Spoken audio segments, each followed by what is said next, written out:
we have an identity and who we are, but we're going to take what the defense gives us, whether that's pounding them on the ground or whether that's airing it out. And whatever we got to do, that's what we're going to do.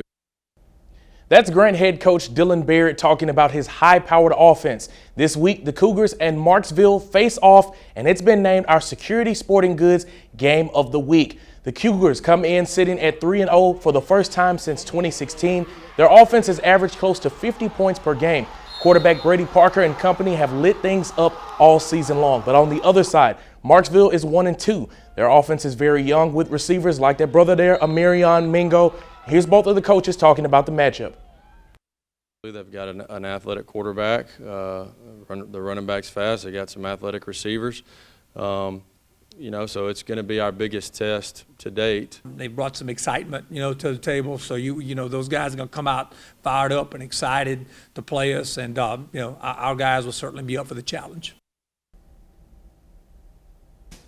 Kickoff for our game of the week is 7:00 p.m. It will be at Warren Douglas Memorial Tiger Stadium.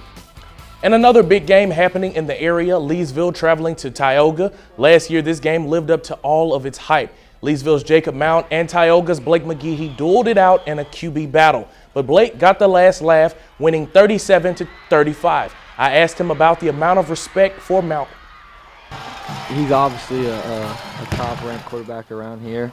He's a good person, too. I mean, we're not super close off the field, but we've spoken before. So, I mean, going into a week, playing another great quarterback, I know that a lot of eyes are going to be on us to see who outperforms the other one, but we don't look at it that way. That's going to be a shootout for sure. Kickoff for that game is at 7:00 as well. It's at Toomey Ingram Field. And one team that won't be playing this week is the Pineville Rebels. The Rebels announced having a positive COVID-19 case on their team last week. As a result, they are now without a game for this week as well, and it won't be replaced or rescheduled.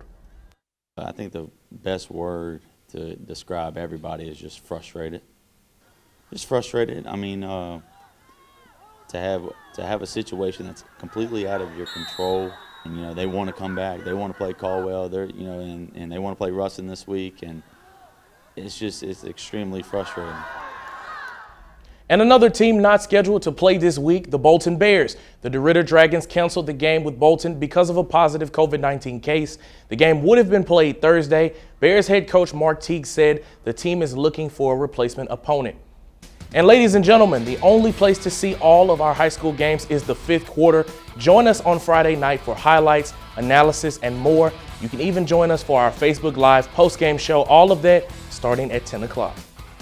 And you've heard it by now. LSU quarterback Miles Brennan isn't healthy. He's dealing with a lower body injury he suffered against Missouri.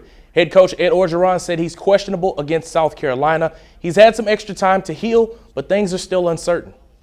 Miles has a significant injury to his lower body, something that we do believe is going to heal. It's taken a little bit more time to heal. He was not going to play last week. We expected him back early during the week. I just talked to Jack. He's questionable. It's taking a little bit more time for him to heal, and he's going to be questionable for the game. Now, whether Brennan is healthy or not, LSU still has a game Saturday. It's at 6 o'clock in Tiger Stadium. And if Brennan doesn't play, quarterbacks Max Johnson and TJ Finley are next in line to play. Both young QBs have been waiting in the wing, and if Brennan's injury doesn't improve, the Tigers have a plan. But keep in mind, both of these guys are just freshmen. And the Saints are also returning to action after a bye week. They face the Carolina Panthers on Sunday. Kickoff is at noon on Fox. Hey, and that's a look at sports. Thanks for letting me kick it with you. And now, tuck your kids in the bed and put the rollers in your head. Y'all have a good night, because that's what Fitz said.